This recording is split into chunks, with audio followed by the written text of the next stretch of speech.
Hello again and welcome to another Warhammer 40k Mordy and Glory video. In today's episode, we are going to be taking a look at the World Eaters, the sons of Angron and the mortal worshippers of the blood god Khorne. And it wouldn't be a Mordy and Glory video without a controversial hot take at the beginning of it, because I am going to make the bold claim, sir, that the World Eaters right now are the most powerful and broken faction in the game. I don't know if it is wise to anger these boys, but I've said it now, and without further ado, let's rev those chain axes, rip and tear, maim, kill, burn, and dive right into today's episode. Like the World Eaters themselves, we are not going to mess around in today's video. We are going to go straight for the jugular and tackle the heart of the issue. Why do I think these guys are broken? Well, it comes down to two things. Firstly, I believe they are overtuned and overpowered as a faction.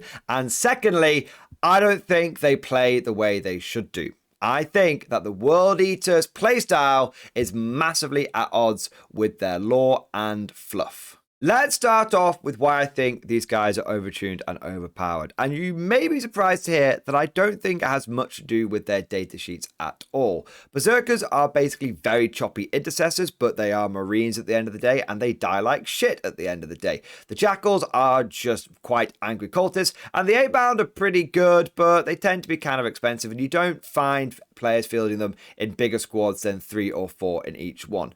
I've never met a World Eater unit that I wasn't able to kill, and I've never met a World Eater unit that wasn't able to kill me. Overall, they seem to function as they are intended to. They are berserkers, they are monsters in close combat, but their shooting is basically nothing, and they are almost like the Tau of the close combat world. They only do one thing, which is choppy, but they do that choppy better than anyone else out there, which is exactly what they should do. So it's nothing to do with the data sheets. Oh, I know there's a whole bunch of controversy about Angron being able to come back and you knock him down, he gets back up and you have to be like, how many times do I have to teach you this lesson, old man? But I've actually found that Angron is pretty manageable, especially as a guard player. He tries to drop down and you go, well, I've remained vigilant, so he stays 12 inches back. And at the end of the day, he kind of just can be screened out by a lot of factions. And he's not that durable. He's only toughness 7. He's only got 18 wounds. He is an absolute beast in combat, but he kind of embodies that World Eater spirit of, I am very, very choppy, but I am more than killable. So if it's nothing to do with the datasheets or even some of the more controversial points around the blood tithe, then what is it all about? Why do I think these guys are overtuned? It's all to do with their secondary objectives. Quite frankly, World Eater secondaries are far too easy to achieve. In fact, I would go so far as to say that all of the World Eater secondaries are basically an automatic 15 points each. And World Eaters have a huge advantage because they are essentially going into their games with 55 points in the bank. They get 10 for turning up with a painted force, and then they're getting 15 in the bank for each one of their secondaries. I have seen multiple games with World Eaters where they have maxed out all of their secondaries by turn 3. That's how powerful these things are. Don't believe me? Well, let's take a look at them. Starting off with Blood for the Blood God. At the end of the battle round, provided no World Eater units from your army have fallen back this battle round, you score 2 victory points for each enemy monster, character, or vehicle unit that was destroyed by melee attacks made by World Eater models from your army this battle round. And you score 1 victory point for each other enemy unit that was destroyed by melee attacks by World Eater models from your army this battle round, to a maximum of 4 victory points per battle round. On the surface, this doesn't seem so bad. You have to destroy enemy units in melee, and you only get like 1 to 2 points for each one that you do. Surely that's pretty manageable. Well, the thing is that World Eater units don't exactly struggle for damage output. Even something as simple as a basic 5-man squad of berserkers, their quintessential and classic troop choice, will pretty much delete anything that it gets into combat with. The advantage of knowing that you've got such a high concentration of death compacted into such a small unit means that World Eaters trade very, very well, and they don't need to overcommit to achieve their objectives. World Eater players know that they can send out a single squad of berserkers against an enemy unit, and more often than not, they're just going to destroy the enemy unit. and it's a very easy trade for them to do that. Single unit of 5 marine equivalents, get myself a victory point in the bank. And even if you then lose that small berserker squad, it doesn't matter. It's not cost you a huge amount of points in your army list to get the outcome you want. Now, I know what some of you are thinking. You're going, yeah, but Morden, they have to get there, right? So surely they're not going to get you turn 1. Yeah, World Eaters will get you turn 1 if they want to. They have a bunch of tricks thanks to their special character, Lord Invocatus, who combines really well with 8 bound to get them pre-game moves, and they can use Blood Tithe points to get access to +1 to charge relatively early on. And so overall, a World Eater player from the get-go will be getting charges off on you, and that means from turn 1, he will be scoring victory points on this objective. Ah, I hear you say, but Mordian Glory, you chortle. What if I was to backline my units? Make sure that those dastardly World Eaters can't get that turn 1 charge. Surely then I am denying him secondary points. True, you are. You may deny him some of his secondary points, but then you're basically giving up the ability to play the primary objective game. Because if you deploy too far back, even if you're a really fast army, even if you deploy really far back, you're going to have to go into the middle of the board at some point. Or you're just going to give up basically getting any primary points, and the World Eater player will just beat you on primary instead.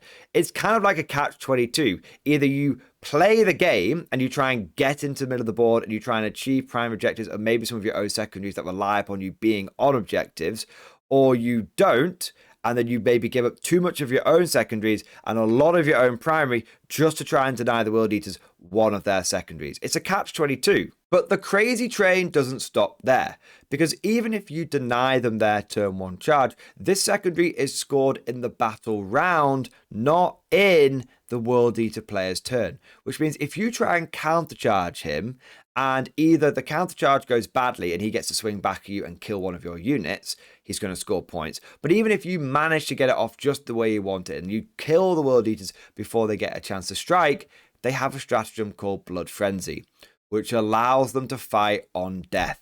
So going anywhere near them in combat is just a terrible idea, because they're either going to be scoring points by killing you in their turn, or you try and kill them in your turn in combat, but then they just Blood Frenzy and they're still scoring points. You basically can't stop them from scoring points. And if you were thinking of shooting the World Eaters to death and not engaging them in combat, well, that's not going to work for you either, because their next secondary is even more powerful. It's called the Blood God's Due. At the end of each player's turn, score 1 victory point for each objective marker on the battlefield that was drowned in blood that turn. For an objective marker to be drowned in blood, 1 or more units, excluding vehicle units, that started that turn within range of that objective marker must have been destroyed that turn. Basically, any time that a unit dies on an objective, there's a good chance that World Eaters are going to score points for that. And what's mad about this, and it just makes it so powerful, is once again, this objective is active in both your turn and the World Eater player's turn. So imagine the following scenario. You move an infantry squad onto an objective because you want to hold that objective for your next command phase. A World Eater player then in his turn comes flying in and he kills that infantry squad. He gets a victory point. He's wiped out an enemy unit on an objective. He actually gets 2 victory points because he's wiped out an enemy unit on that objective, which gives him the Blood God's Due, but then he also gets a victory point for his other secondary, Blood for the Blood God.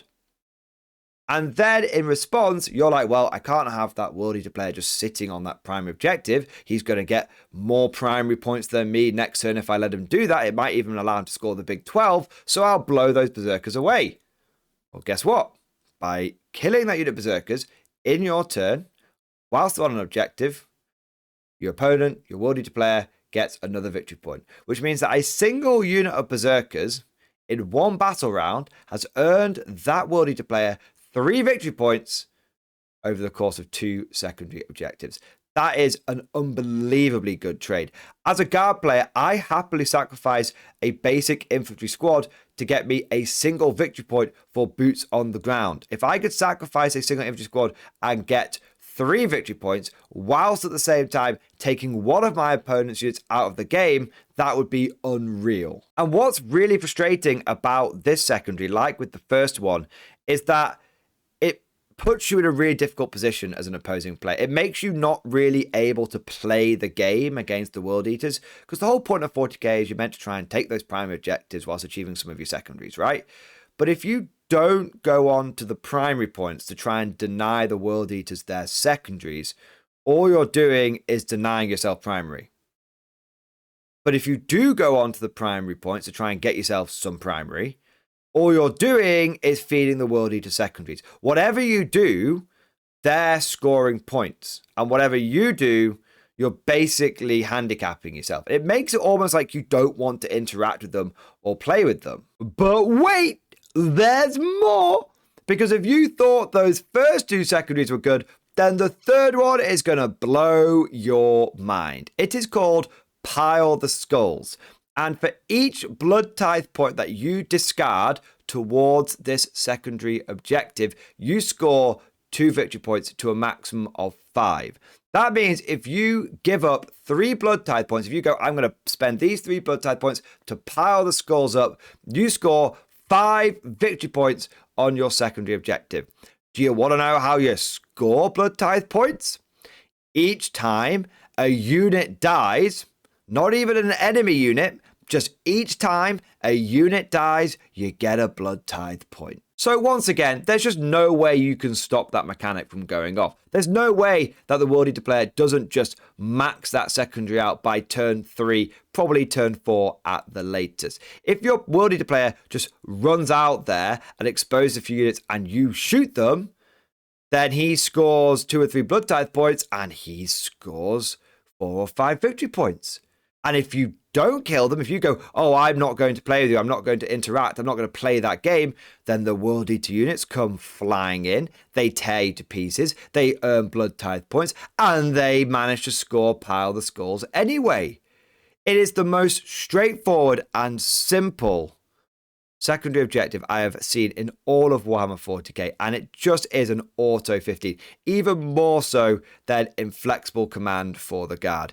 Imagine if you could just take Inflexible Command 3 times. That basically sums up the World Eater secondaries for me. Now, it's easy enough for me to sit here and just complain and be salty into a microphone, but I want to back up what I'm saying with some evidence. I want to show you that the World Eaters are overtuned and overpowered. And to do this, I'm going to point to the World Eater win rate in the competitive meta.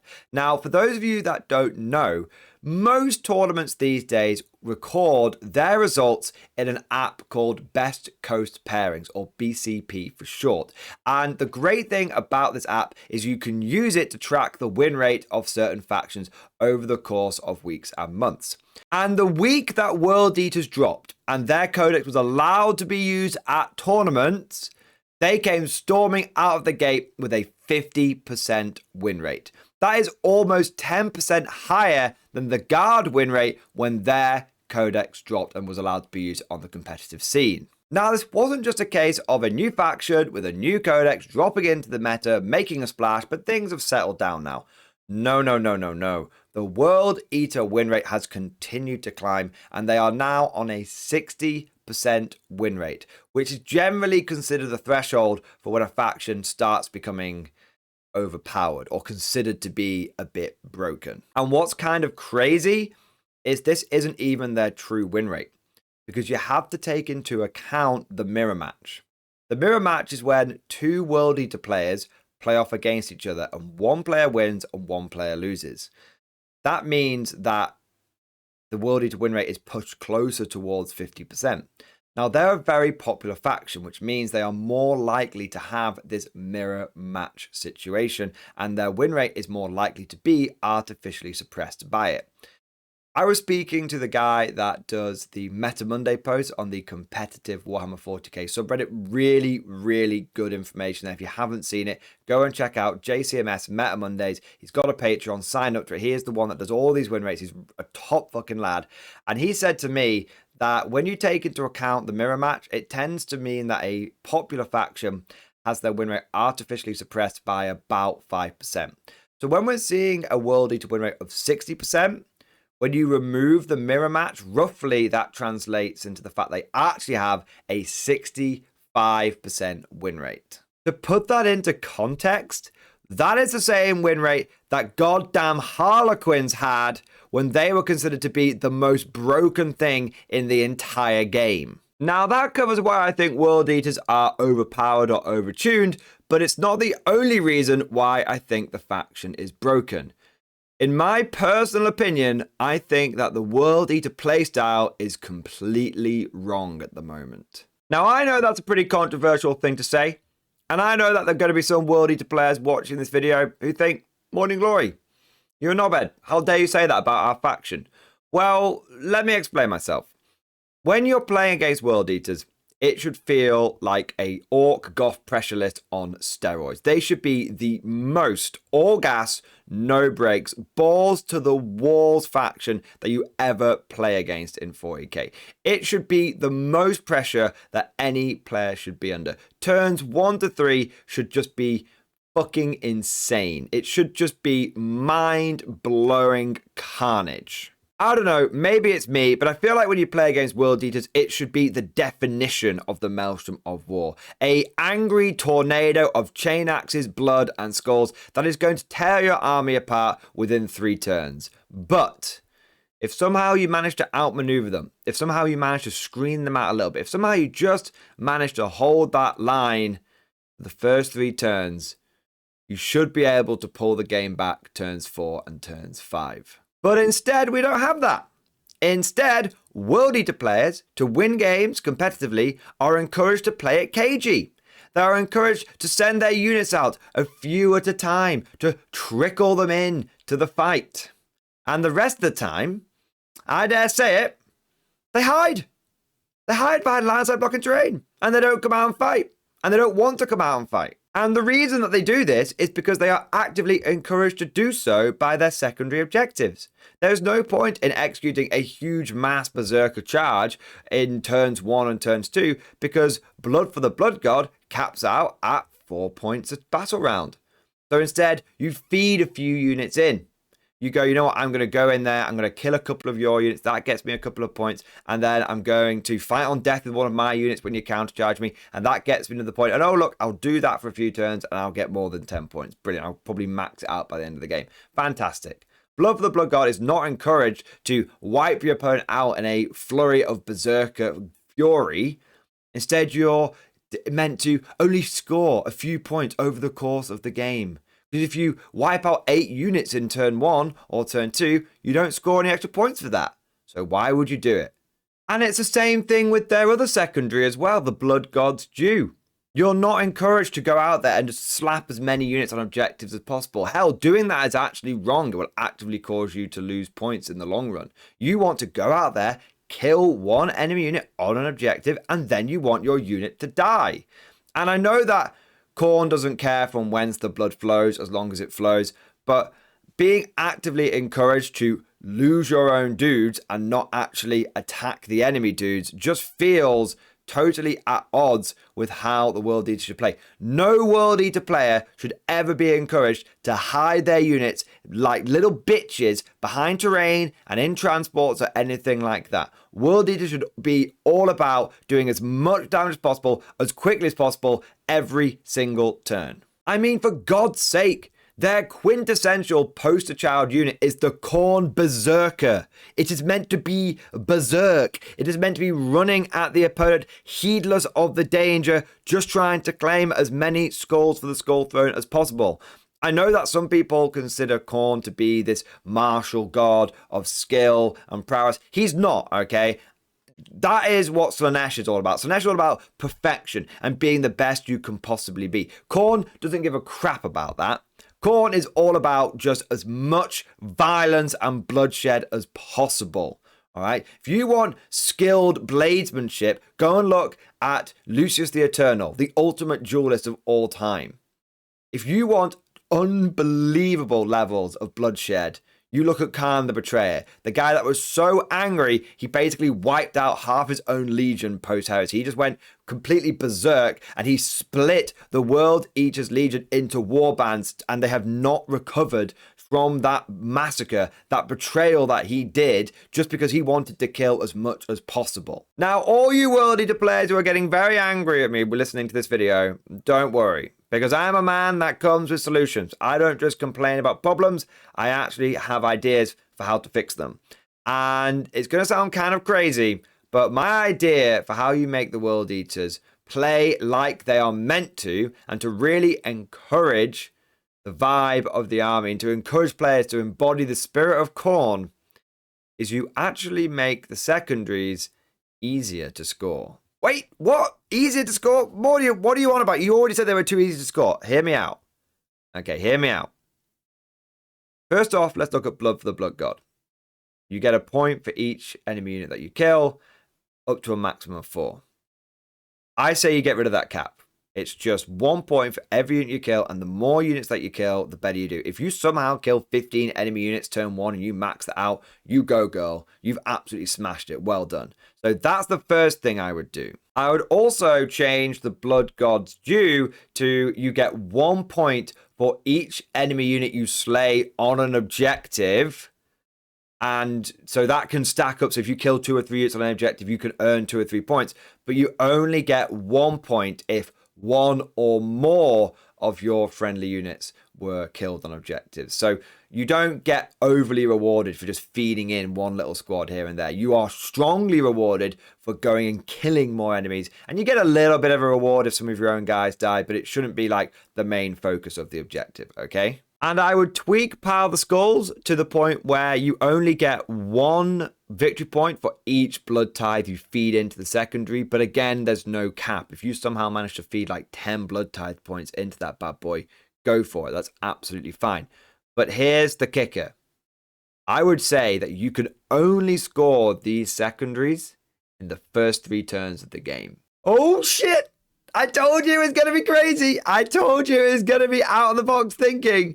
But the reason I love this idea is because it really, really encourages World Eater players to be completely and utterly on the offensive from the very start of the game. No messing about. You can't afford to be hiding in ruins or anything like that. You've just got to be running at the opponent as quick as possible. You've got to be claiming as many skulls. You've got to be spilling blood onto as many objectives as possible, because if you don't do that, then you are going to find turns 4, turns 5, you are not going to be able to score many points at all. And it also means that opposing players have the chance to try and counter your secondaries a little bit, because at the moment there's no counterplay. A good part of 40k is that you can not only score your own objectives, but a savvy player will also try and counter their opponent's objectives as well. At the moment you can't do that with World Eaters. They can just score and score and score. It doesn't really matter. But if you as the opponent know that, okay, I might have to give up primary sort of turn 1 and turn 2 and maybe even sort of turn 3, but I know that turns 4 and turns 5 I can just resurge, and I can just push the World Eaters back, and I can just focus on getting my prime points turn 4, turn 5, I might be able to pull it back. And it makes for a really interesting game where at the beginning, the non-World Eater player is trying to like stay off objectives, and they're trying to hold the line, and they are trying to do whatever they can to keep the World Eaters at bay. And then turns 4 and 5, it switches on its head, and suddenly the non-World Eater player is encouraged to go out there, be as aggressive as possible. It's like the rage of Khorne is going to infect them, and now it's time for them to try and spill blood and gather skulls. And they don't know that they're doing it for Khorne, but actually that's when they get their time to shine. But that's just my idea. Let me know what you guys think down in the comment section below. Do you think World Eaters are strong right now or kind of weak? Have you found successful ways of countering them? Let us know what you've been able to do down in that comment section. I hope you enjoyed today's video. If you have, make sure you smash that like button like you want to smash your berserkers into the enemy formations, and also subscribe to never miss an episode. And if you found today's video particularly interesting or enjoyable, then please consider becoming a channel member or Patreon supporter. One of the big perks of becoming a channel member is you gain access to the Mordian Glory Discord server, an online community of over 1,000 active members. It's always popping off in the MG Discord. We talk about everything from army lists and tactics to hobbying and painting, and we've even got a pretty spicy meme section as well. And I'd just like to say a big thank you to all of our latest channel members. So a thank you to Brother of Titans, Philip C, Riley S, Anthony, David, Drake, Jeff, Polar Man, Chris J, Sebastian, Giorgio, Alex, Lorenzo, and Agent Flint. Thank you to you guys for doing your part. I also want to do a shout out to the latest Patreon supporters as well. So a massive thank you to Philip PK, Ebola, Steely, David J. Kelly, and Colonel E111. Thank you guys for becoming Patreon supporters. And last but certainly not least, I would like to say a personal, heartfelt thank you to all of my top tier patrons.